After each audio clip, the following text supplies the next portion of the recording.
కృత్తికలు 6 పాలిస్తుంటే 6 ముఖములతో తాగాడు కాబట్టి ఆయన షడాననుడు అయ్యాడు, షణ్ముఖుడు అయ్యాడు.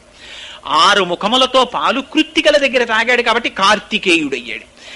గంగాదేవి యొక్క గర్భము స్రవిస్తే పుట్టినవాడు కాబట్టి స్కందుడయ్యాడు. ఇన్ని పేర్లతో ఒక్కసారి జన్మించాడు ఆయన. జన్మిస్తే సూర్యునకు ఎదురు నిలిచినటువంటి సూర్యుడా అన్నంత తేజస్సుతో వెలిగిపోతున్నాడు ఆయన. ఆ వెలిగిపోతున్నటువంటి సమయంలో ఈ దేవతలందరూ పరమ ప్రీతిని చెందారు. అమ్మయ్య, ఇటువంటి పిల్లవాడు జన్మించాడురా, ఇంకా మన కష్టాలన్నీ గట్టెక్కిపోయాయి అనుకున్నారు.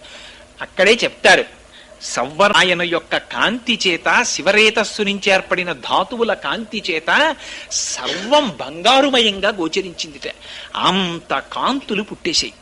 ఇదిగో ఈ సుబ్రహ్మణ్యేశ్వర స్వామి వారు జన్మించినటువంటి ఈ కథని ఎవరు వింటున్నారో వాళ్ళకి సామాన్యమైన